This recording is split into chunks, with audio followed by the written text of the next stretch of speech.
아프리카 국가 중에서도 에티오피아라고 한다면 모르시는 분들도 많으실 뿐만 아니라 안다고 하더라도 정말 가난한 나라 중에 하나라는 이미지가 있습니다.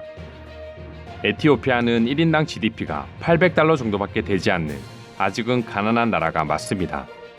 하지만 2000년대 들어 계속해서 성장하고 있으며 이 중심에는 한국이 있다고 합니다.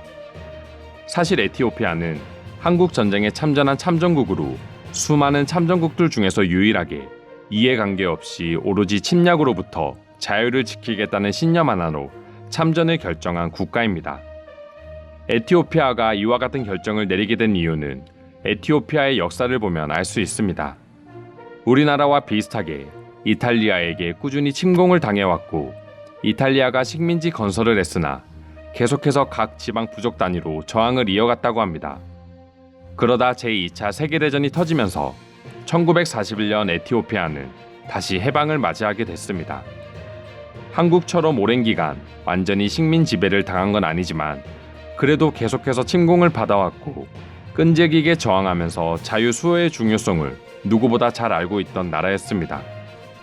한국 전쟁이 발발하자 셀라시오 황제는 바로 파병을 진행했고 일반 부대가 아닌 지금이라면 특수부대라고 할 수 있는 황실 직속 병력을 포함해 총 6천여 명이 넘는 지상군을 파병했습니다.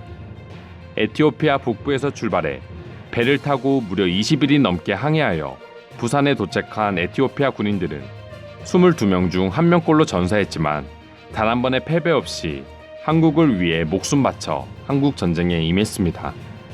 그리고 70여 년이 지난 지금 한국은 수많은 참전 용사들의 노고로 지금의 대한민국을 이룰 수 있었지만 에티오피아는 쿠데타로 잠시 공산주의로 전향하기도 했었고 고위 관계자들의 부패가 공공연하게 발생하는 등 최악의 사태로 흘러가고 있었습니다.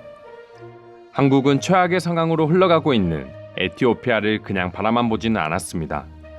전염병이 발병하고 에티오피아 역시 계속해서 바이러스가 확산되자 아비 아머드 알리 총리가 직접 한국 정부의 도움을 요청했고 한국은 당연히 지금까지도 각종 방역 물품을 지원해주고 있습니다.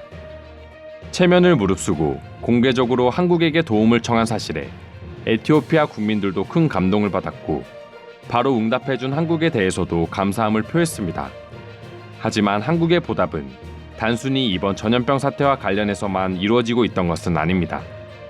신광철 에티오피아 참전용사 후원회 사무국장은 20년이 넘는 기간 동안 묵묵히 도움의 손길을 지원하고 있습니다. 강원도에서 사용하고 있던 중고 소방차를 수리해 에티오피아에 전달하기도 하고 중고 컴퓨터를 학생들의 교육용으로 기부하기도 했습니다. 전국 일주 걷기 모금 행사를 통해서 모은 수익금을 기부하기도 했고 에티오피아에 투자를 고심하는 한국 기업들을 대상으로 필요한 현지 정보까지 구축하는 등 민간 외교관 역할까지 하면서 에티오피아를 위해 힘쓰고 있습니다. 정부와 기업적인 측면에서도 한국의 보답은 계속해서 이루어지고 있습니다.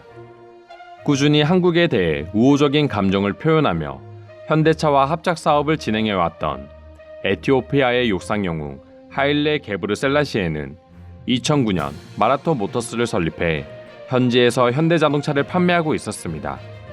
이에 현대자동차는 2019년 에티오피아 수도 아디스 아바바에 연간 1만 대의 차량을 조립할 수 있는 규모의 자동차 조립 공장을 개장했습니다. 이원희 현대차 사장은 우리는 에티오피아에서 좋은 기회를 갖고 있으며 이로 인해 경제 성장이 다른 중부 아프리카 국가들보다 빠를 것으로 믿는다고 전했습니다. 한국 정부 역시 산림청을 통해 2019년 9월 에티오피아의 황폐한 숲을 복원하여 지속 가능한 혼농 임업을 가능하게 하는 산림 복원 사업을 시작했습니다. 정부 무상원조 전담 기관인 한국국제협력단은 에티오피아의 요청으로 직업훈련학교를 무상으로 지어주기 위해 60억 원이 넘는 자금을 투입했습니다. 뿐만 아니라 학교 건축과 함께 각종 기자재를 지원하고 한국의 우수한 기술을 전수하기 위해서 전문가 파견과 연수생 초청 사업까지 병행하고 있습니다. 이 외에도 꾸준히 이어진 양국의 협력으로 에티오피아는 지난 10년간 GDP가 무려 2배 이상 성장하는 쾌거를 이루었습니다. 물론 한국이 이러한 결과를 완전히 이끌어냈다고는 할 수 없지만 분명 큰 영향을 끼친 건 사실입니다. 에티오피아도 여전히 힘든 상황이기는 하지만 한국의 원조로 꾸준한 무역량 증가를 보여주고 있습니다. 실제로 레자라고 불리는 인조가죽 부분에 있어서는 한국과의 기술 협력을 통해서 제조하고 있고 이와 관련된 산업이 계속해서 성장해 나가고 있다 합니다. 오래전 아무런 이해관계 없이 한국을 위해 싸워준 에티오피아를 위해 보답을 하고 있는 한국과 그만큼 성장을 하고 있는 에티오피아는 그야말로 서로 상부상조의 관계로 이어지고 있습니다. 에티오피아가 더 큰 성장을 하기 위해서는 국가적으로 부패나 비리 등 해결해야 하는 문제도 많이 있지만 하루빨리 더 안정적으로 성장하고 국민들의 생활 수준도 더욱 높아지는 날이 오기를 진심으로 응원합니다. 오늘도 영상 시청해주셔서 감사드리며 여러분들의 구독과 좋아요는 영상 제작에 큰 힘이 됩니다. 이상 종크TV였습니다.